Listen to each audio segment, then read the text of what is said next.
Hi everyone, Jasmine here from Redwood Financial. This week's frequently asked question is, how can I leave a legacy to a charity? Really good question.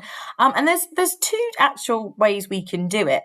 The first one, and I suppose the most common way that I see a legacy left, is actually inside your will. So 9 times out of 10, if we see a will that has a legacy in it, you will have actually built into the clause of your will a certain gift to charity. There's nothing wrong with that. It's perfectly legal. And then what will happen is, after you've died, your executors who are administering the estate will make sure that that charity receives that donation. And you could either specify a fixed amount, let's say £1,000, or you could actually designate a percentage of your estate, let's say 10% of your total estate value, whatever it's worth at the point of your death. So that's the most common way of doing it, but it's not necessarily the best way of doing it.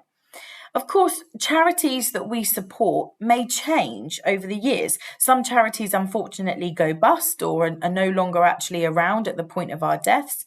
Or it could be that actually, due to our own personal circumstances, if our lives are touched in particular by a certain charity, that the charities we want to support may change over time. And that means that if we've left a specific legacy to a specific charity in our will, we're faced with having to make changes to our will every time we want to change that legacy.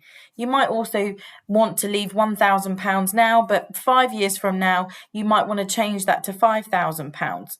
So I prefer a much more flexible approach, which means you don't have to keep coming back and changing your will and spending money unnecessarily. And how we achieve that is through what we call a wishes letter. So in your will, we'll reference that you want to leave some legacies to charity and that they have been detailed separately in a wishes letter, which is almost like an attachment to your will. The wishes letter, however, is a much more flexible document. So in the wishes letter, you can state the gifts that you want to give, which charities, how much.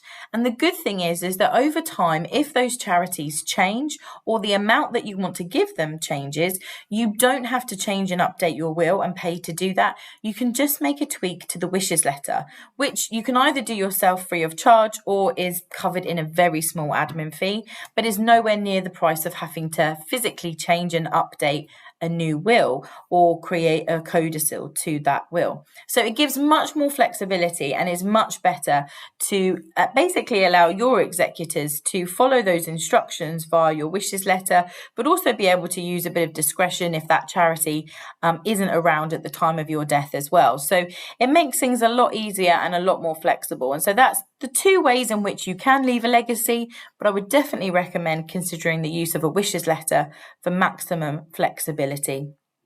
And just, as I say, to avoid having to keep updating your will and paying for the job to be done multiple times.